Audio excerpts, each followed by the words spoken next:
As you listen to these words, feel free to close your eyes and connect with your breathing, allowing yourself to become receptive and relaxed.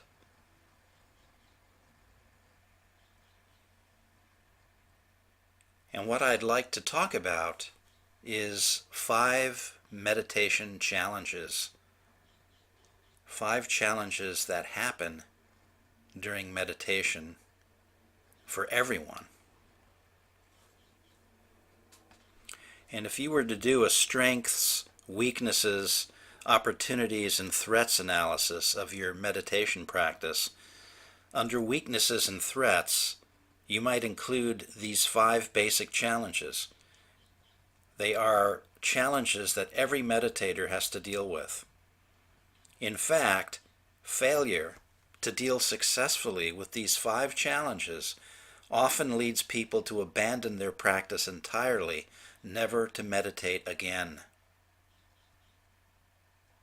It's important to know that when one of these states arises in your meditation, you aren't doing anything wrong. You are just a human being experiencing what it means to be alive. Often called hindrances, these challenging states can be worked with in different ways.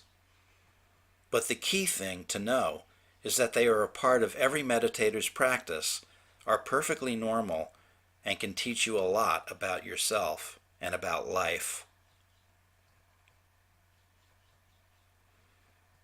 The first challenge is desire. And you know how it goes. You try to focus on your breath, and as you try to do that, you're constantly thinking about your upcoming vacation, or perhaps a new restaurant you want to try, or a new car you want to buy. And when this state of desire comes up in your meditation, it's really important to just acknowledge it, that you're experiencing desire here, now.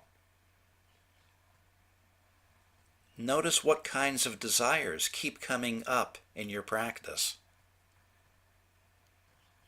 And don't judge yourself for having certain desires. Be curious about them. Where do you feel the desire in your body? What's it like? Is it a pleasant sensation? Or does it make you feel restless or discontented?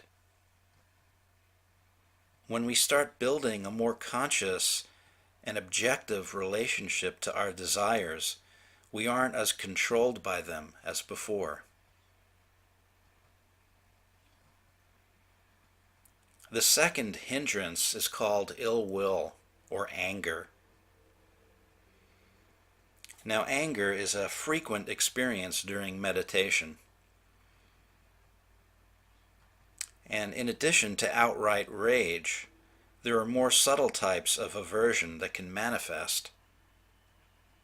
Judgments about people, displeasure about certain scenarios that are playing out at work or at home.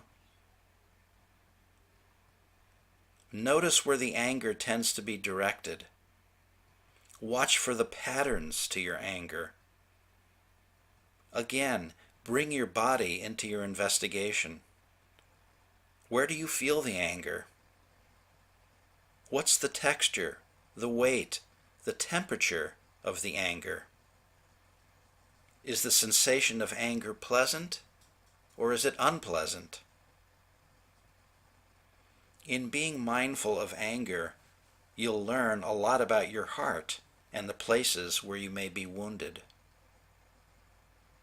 And it's also a useful rule of thumb to disidentify with the experience of anger. It's an event taking place within awareness as an observable experience. Think anger is arising and it's like this, instead of my anger is arising and it's like this. The third hindrance is restlessness and anxiety. I used to meditate after breakfast and found that I was always restless.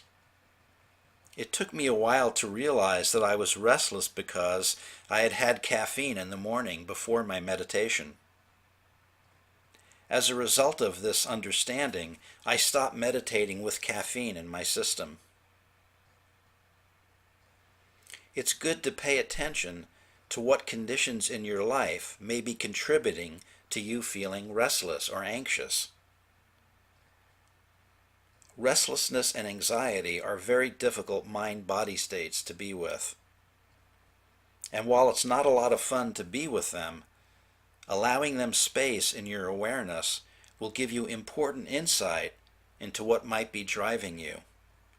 And even if you don't think you feel any better after your meditation, you probably are feeling better than you realize, just because you were able to be patient enough to ride out your anxiety and stay present. If you can sit with your restlessness for 20 minutes without needing to change or fix it, you'll learn a great deal. The fourth hindrance is sleepiness or laziness. There are two types of sleepiness. The type that comes from a sort of mental laziness or lack of focus, often called sloth. And then there's physical tiredness that can come because of the time of day it is, or maybe because you haven't gotten enough sleep.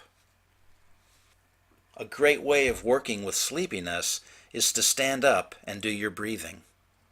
I've never known anyone to fall asleep while standing and meditating.